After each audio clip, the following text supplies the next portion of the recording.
Amém?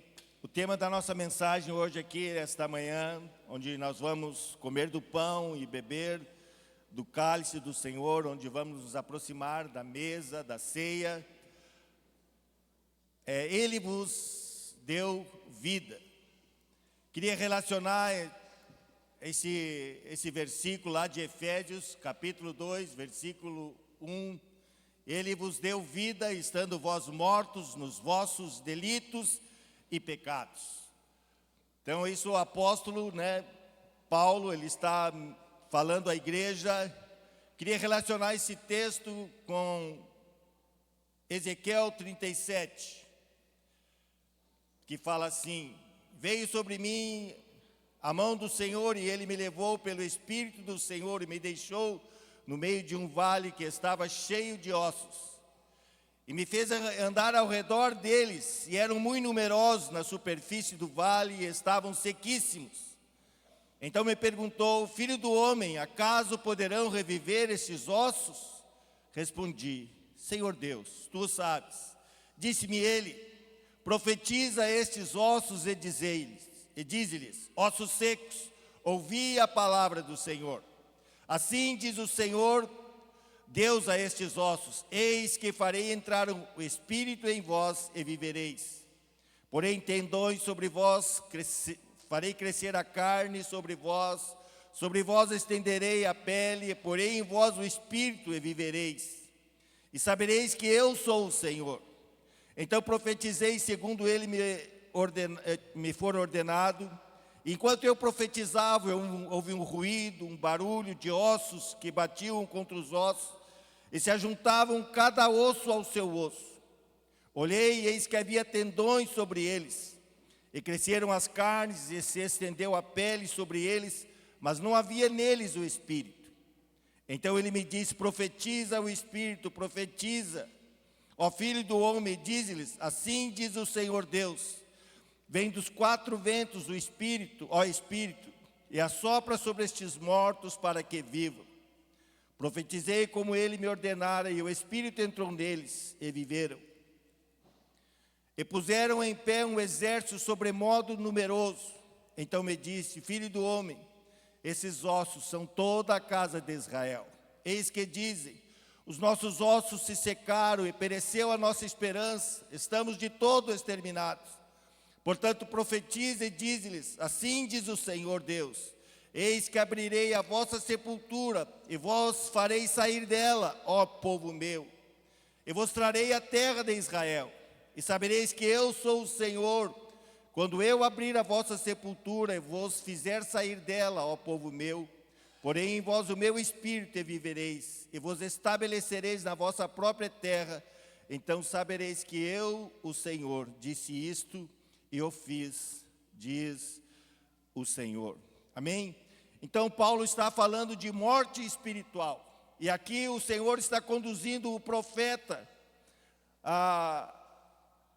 Ele mostra então a Ezequiel em forma profética. E nós podemos enxergar de uma forma profética num vale cheio de ossos secos, que representava o povo. Então ali o povo de Israel, ele estava no exílio, ele estava longe da sua cidade, Jerusalém, longe, o templo destruído, estavam sem esperança. Então e o Senhor está ministrando uma palavra sobre ele, levando o profeta a ver a condição. Então o profeta está vendo a condição de como estava o povo, eram ossos, estavam todos espalhados. Então esses ossos secos representavam um povo sem vida, sem esperança, e sem a presença de Deus. Então é isso que Paulo também está falando, que ele vos deu vida estando vós mortos nos vossos delitos e pecados. Então Deus estava assim, nós não enxergamos profeticamente, mas Deus, se eles pudesse nós enxergarmos, nós veríamos. Nós poderíamos também relacionar esses ossos, a visão do vale de ossos secos, ao mundo que nós estamos vivendo. Aqueles que estão sem Cristo, apesar, aqueles que estão longe do Senhor, estão sem vida, estão mortos. Como diz Paulo, ele vos deu vida, estando vós mortos nos vossos delitos e pecados. Então, essa palavra morto no grego é necros, quer dizer, vem, né, de necrotério, é um cadáver, aquele que não tem vida em si mesmo, né, aquele, né, não tem ele vida. É o que o profeta ele está mostrando, era um vale de ossos sequíssimos, espalhados. Então, primeiro ponto aqui, o vale representa, então, que ele mostrou, né, levou o profeta, que ele vale representa a condição do homem sem Deus. É o que o apóstolo está dizendo. O homem sem Cristo, ele está morto, ele está sem vida. Apesar de ele correr, apesar de ele sorrir, apesar de ele trabalhar, apesar de ele, a gente achar que ele está vivo, e muitas vezes nós olhamos, né, para as pessoas que estão no mundo e achamos que elas que estão vivas, estão vivendo a sua vida, estão andando de lá para cá, sorrindo, e aí por diante nos seus prazeres, nas suas coisas, e achamos que isso é vida. Mas aqueles que estão longe do Senhor, eles estão sem vida. E essa palavra fala muito, porque ela, ao meu coração, porque ela fala do meu início de fé. Eu ainda menino, eu ainda uma criança, posso assim dizer, um adolescente, eu caminhando na rua, e o Espírito Santo, uma voz interior falou ao meu coração e fez essa pergunta para mim: você está vivo ou você está morto? E eu falei as mesmas coisas, eu acho que estou vivo, mas por quê? Porque eu estou respirando, meu coração está batendo, eu posso correr, eu posso pular, eu posso saltar. E no final daquela conversa, aquela voz no meu interior falou: mas para mim você está morto. Desde lá do Éden, a palavra do Senhor, aquele que está longe da palavra do Senhor, aquele que está longe da vontade, do querer do Senhor, ele está morto. Quando Adão e Eva, né, a ordem lá do jardim, era um jardim de delícia, o jardim do Éden, a tradução é o jardim de delícia, o lugar da provisão de Deus, lugar do manifestar de Deus, lugar da presença de Deus, lugar da vontade de Deus. Eles tinham uma escolha, a árvore do conhecimento do bem e do mal, né? Eles iam viver da sua forma, da maneira que eles achavam que tinha que viver, ou eles escolheriam comer da árvore da vida. Comer da árvore da vida. Eles estavam dizendo que eles queriam da vida de Deus. Eles estavam dizendo que eles queriam viver a vontade de Deus, que eles queriam viver aquilo que Deus queria na vida deles. Mas a gente sabe que o homem pecou, e o dia que ele comesse da árvore do conhecimento do bem e do mal, ele certamente morreria. E foi o que aconteceu. O homem morreu espiritualmente. O homem, então, a palavra, e o que significa então estar morto espiritualmente? Morto espiritualmente é aquele que está separado de Deus, aquele que está longe da casa do Pai, é aquele que está sem comunhão com o Pai, é aquele que é escravo do pecado, é aquele que, sabe, o pecado o domina. Aí as pessoas, né, que vivem no mundo, elas dizem que elas que são livres, que elas podem fazer isso, que elas podem fazer aquilo, e no fundo, elas são escravas, né, escravas do pecado, elas são escravas do prazer, escravas do vício, escravas, né, elas estão presas e não sabem que elas estão numa prisão e achando que estão em liberdade. Mas elas estão presas. E elas estão também sem direção espiritual. Sabe, queridos, então é isso que aponta, sabe, estar morto espiritualmente. É estar longe do Senhor, é estar longe da casa do Pai. Então aquela parábola que Jesus contou do filho pródigo aponta para isso, aquele filho que vivia na casa do Pai, né? Um dia ele resolveu, assim como Adão e Eva resolveram: eu quero viver a minha vida, quero viver longe de ti, não quero viver nesse jardim de delícia, não quero viver aqui na tua casa, quero fazer a minha vida, quero ir para longe. E ele foi embora. Pegou a sua herança e foi embora. Abandonou a casa do pai. E a Bíblia diz que ele gastou tudo, que ele botou tudo fora. E agora ele está lá, né, não tinha nem o que comer, agora ele está lá comendo, né, a comida dos porcos, está lá comendo a lavagem. Aí ele lembra da casa do pai. E ele volta. E quando o pai o recebe, a coisa que o pai diz, né, aos todos: esse meu filho estava o quê? Morto e reviveu. Estava perdido e foi achado. Sabe, queridos, todos nós, dentro de nós há um espírito, que quando nós não conhecemos a Deus, ele está morto, ele está mortificado. Nós vivemos a vida da alma, vivemos a vida do prazer. Mas dentro de nós há um espírito que anseia pela presença de Deus. Aquele menino, ele estava lá na casa, ele estava lá com os porcos, mas ele conhecia a casa do pai. Dentro de você há algo que anseia, você nem sabe.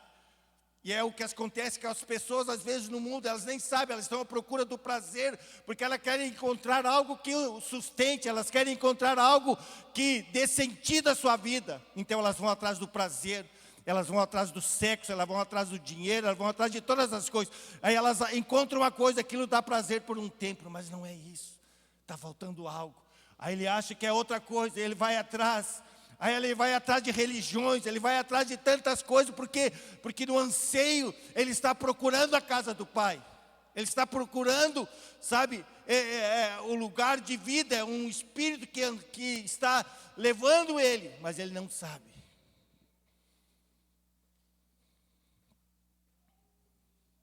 Até o dia que ele ouve a palavra do Senhor. Até o dia que ele tem um encontro real com Deus. E ele é ressuscitado, ele é regenerado, ele é vivificado pela obra do Senhor.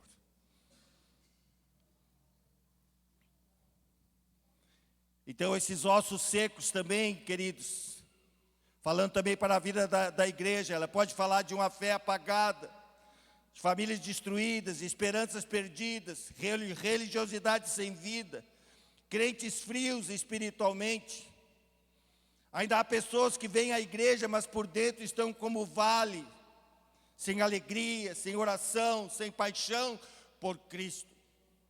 Isso pode acontecer com nossas vidas também, na nossa caminhada.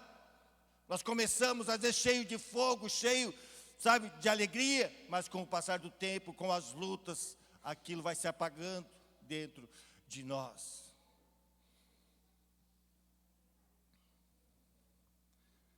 Há um versículo na palavra do Senhor, agora me veio agora, mas diz para não esmagarmos a cana quebrada e não apagar a torcida que fumega. Essa torcida não é a torcida do Brasil, não é a torcida do Flamengo, não é a torcida, é um paviozinho, sabe, do Lampião que está ali, querendo se apagar, está numa cinzinha, mas ainda tem uma brasinha ali dentro. E às vezes um sopro, apenas um sopro, ela acende de novo. Talvez você entrou aqui esta manhã frio, talvez você entrou assim como essa torcida que fumega. Mas o Senhor está ministrando aqui esta manhã, está dizendo: eu estou soprando sobre ti. Estou soprando nesse pavio. Estou soprando, estou acendendo novamente a chama na tua vida. Em nome de Jesus. Amém, queridos? A segunda coisa, segundo ponto, Deus leva o profeta para o vale. Deus não escondeu o vale de Ezequiel. Ele diz ao profeta, ele fez o profeta andar no meio da morte. Sabe, queridos, isso também aponta para o amor de Deus. Isso aponta para a graça do Senhor, isso aponta para o favor do Senhor. Não fomos nós que fomos a Deus, é Ele que veio até nós. Ele veio até nós, assim como o profeta andou no meio daqueles ossos que estavam secos, que estavam sem esperança, que estavam sem vida. Assim a palavra do Senhor diz que Deus amou o mundo de tal maneira que deu, que mandou que o seu Filho unigênito viesse a esta terra, para que todo o que nele crê não pereça, mas tenha a vida eterna. E ele andou entre nós, cheio de graça e de verdade. Amém? Ele curou os leprosos. Ele curou os endemoniados, expulsou os demônios. Ele sentou com os pecadores. Ele chamou os mortos para a ressurreição. Ele andou nesse vale árido, trazendo vida, ministrando a sua graça, o seu amor. Sabe, queridos, é tão interessante, muitas vezes a gente acha que foi os judeus que mataram Jesus, dizendo, esse é um blasfemo, matem-no. Talvez a gente pode achar que os romanos mataram Jesus. Pedro, no dia que Jesus foi preso, Pedro sacou e decepou a orelha de um soldado, querendo defender Jesus. Jesus disse, guarda a tua bainha, guarda a tua espada. Tu acha que eu não poderia pedir para Deus que Ele mandaria 12 legiões de anjos e me guardariam? Quando lá em João, quando eles vieram prender Jesus, Jesus se adiantou, sou eu, e por 2 vezes todos caem. Ninguém poderia prendê-lo. Ele se entregou, foi para esse fim que Ele veio. E aí a gente vê o manifestar do amor do Senhor, da graça do Senhor. Ele se deu. Ele entrou na morte. Vocês sabem, queridos, que Jesus ele poderia subir ao céu. A gente diz às vezes, se fosse tão perfeito, estaria no céu. O céu não poderia impedir Jesus de ir para o céu, porque ele não tinha pecado. Mas ele resolveu ficar. Ele resolveu entrar na morte. Ele resolveu tomar o nosso lugar.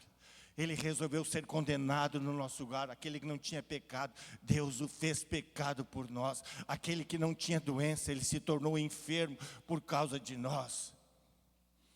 Aquele que não tinha maldição, ele se tornou maldito por causa de nós. Houve uma troca no Calvário. Essa é a graça de Deus, Ele veio até nós.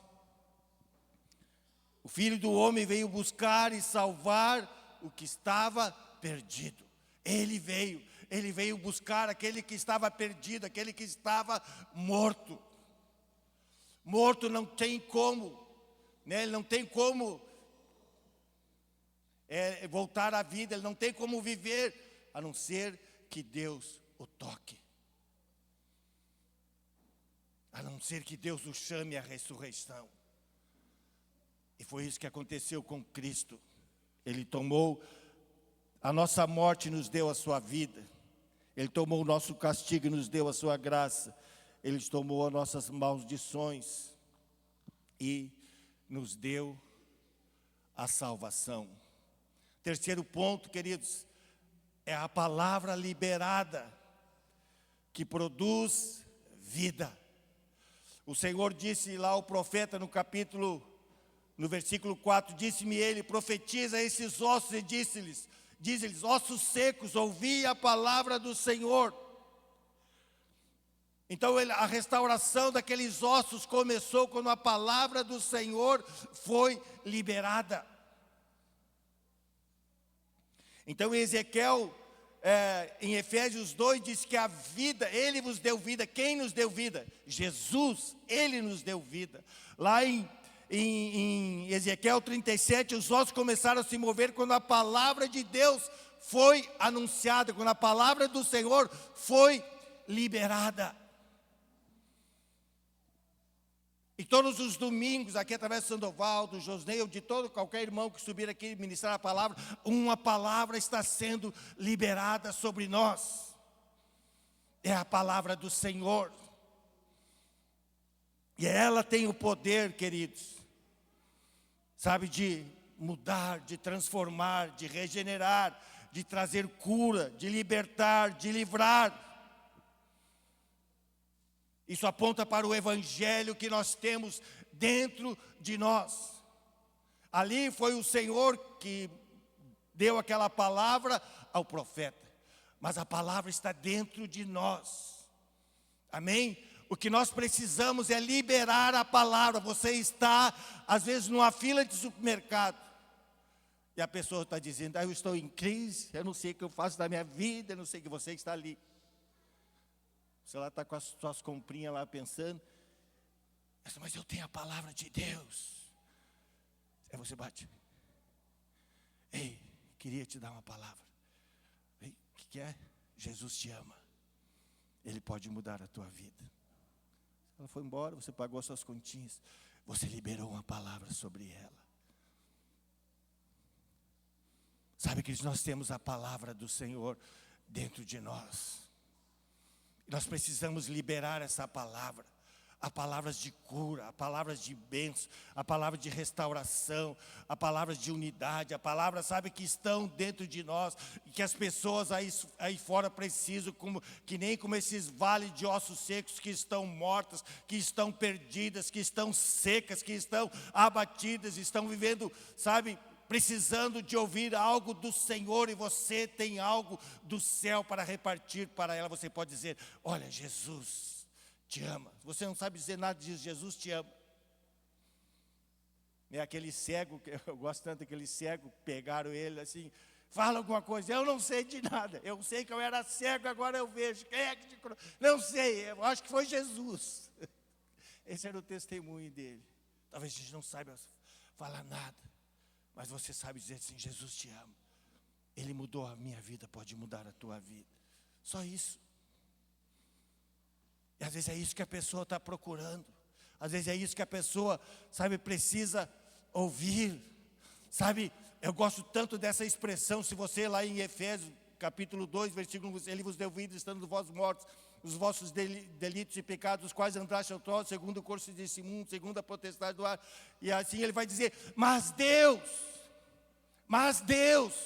um dia na nossa vida nós éramos tudo isso, nós andamos longe, nós andamos perdidos, nós andamos, sabe, sei lá, na droga, andamos, sei lá, longe, na bebedice, nosso casamento estava destruído, tudo da nossa vida estava destruído. Mas teve um dia que aconteceu algo, mas Deus entrou na nossa história. Mas Deus, sendo rico em misericórdia, e por causa do grande amor com que nos amou, e estando nós mortos em nossos delitos, nos pecados, nos deu vida juntamente, sozinhos não, juntamente com Cristo. Ele nos deu vida e nos assentou nos lugares celestiais com Cristo Jesus. Esta é a palavra do Senhor, amados. Mas Deus, sabe, há um mais Deus na nossa vida, há um mais Deus na nossa história. Sabe, o diabo pode dizer, o pecado pode dizer: você está condenado. O diabo pode dizer que você está perdido. A culpa pode dizer: sem saída. Mas Deus diz: mas Deus entrou na minha história. Amém? Deus já entrou na tua história. Deus já entrou na tua história. Tem um mais Deus na tua vida. Aleluia, eu creio que tem, em nome de Jesus. Sabe, e isso porque é a palavra do Senhor. Sabe, é tão lindo aquilo que Deus faz. Sabe, é tão lindo aquilo que Deus opera. E a única coisa que nós temos que muitas vezes levantar é liberar a palavra. Sabe, é tão bonito, nós temos aqui na igreja, né, podemos dizer, o conhecendo Jesus. Quantas pessoas já vieram a Cristo no conhecendo Jesus? Não é mesmo? Quantas vidas, quantas mulheres. Por quê? Porque uma palavra foi liberada. E a palavra é de Jesus, é Cristo, é conhecendo Jesus.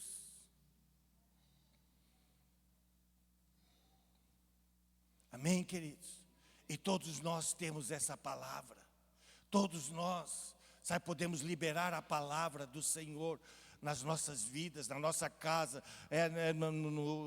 no trânsito, na fila do supermercado, é na fila do banco, é aonde a gente for, a gente pode estar liberando a palavra do Senhor. em nome de Jesus. A quarta coisa também ali que o Senhor mostrou é o Espírito Santo que traz a verdadeira vida. Se a gente olhar aqui em Ezequiel capítulo 37, vai falar que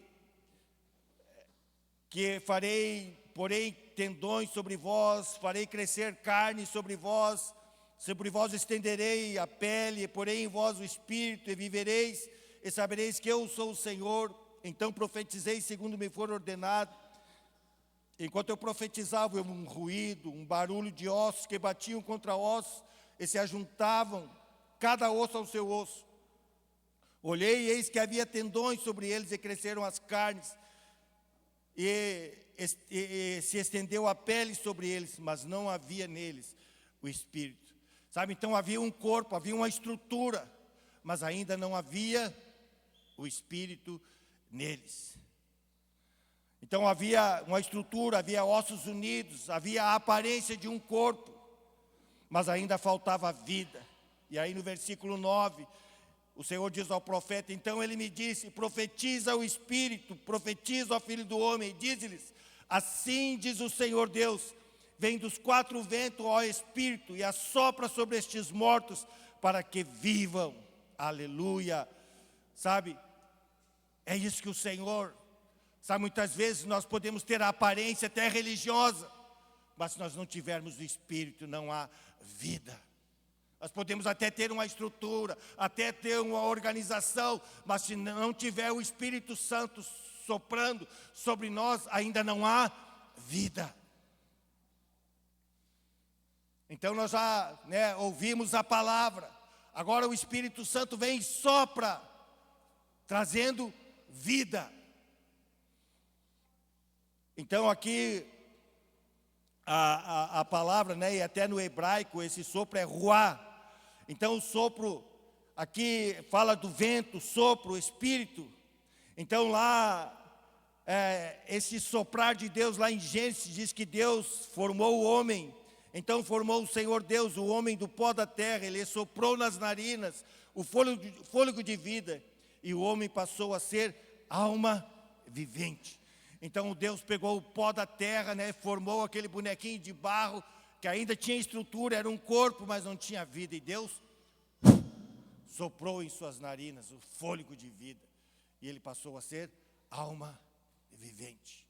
Sabe, quando Jesus tinha morrido, tinha ressuscitado, ele ainda apareceu aos seus discípulos, os seus discípulos estão, sabe, com medo, eles estão trancados.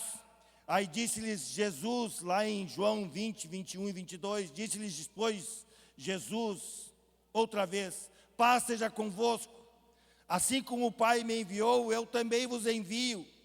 E havendo dito isto, soprou sobre eles e disse-lhes, recebei o Espírito Santo. Então eles tinham passado todo aquele tempo com o Senhor, e agora o Senhor Jesus disse, assim como o Pai me enviou, eu também vos envio, e soprou sobre eles, recebei o Espírito Santo. Amém, queridos? É o Espírito que traz a verdadeira vida, é o Espírito que traz a presença do Senhor às nossas vidas, é o Espírito de Deus que aquece o nosso coração. Lá em Atos, a igreja estava reunida, e de repente, como um vento impetuoso, como línguas como de fogo, soprou sobre a vida daqueles homens. Aqueles homens tinham passado 3 anos e pouco com o Senhor Jesus, mas aqueles homens agora tinham sido limpos pela palavra, sabe? Aqueles homens tinham se apaixonado pelo Senhor, mas faltava algo ainda sobre eles. E o Senhor diz, esperar em Jerusalém até que do alto vocês sejam revestidos do Senhor. E aqueles homens estavam então aqui trancados, temerosos, sabe, sem intrepidez, abatidos. Pedro até disse, vou pescar, estava talvez pensando na sua vida, mas quando soprou sobre eles o Espírito Santo, aqueles homens se tornaram poderosas testemunhas do Senhor. E essa palavra, pelo sopro do Espírito, ela tem chegado até nós, porque homens e mulheres que estão vivendo através do sopro do Espírito, estão cheios da vida do Senhor, cheios da graça do Senhor, cheios do mover do Senhor. Então precisamos também do sopro do Espírito nas nossas vidas. Amém? Renovando as nossas vidas, renovando a nossa fé, aquecendo o nosso coração, em nome de Jesus. Queria convidar os irmãos do louvor, a gente cantar uma canção.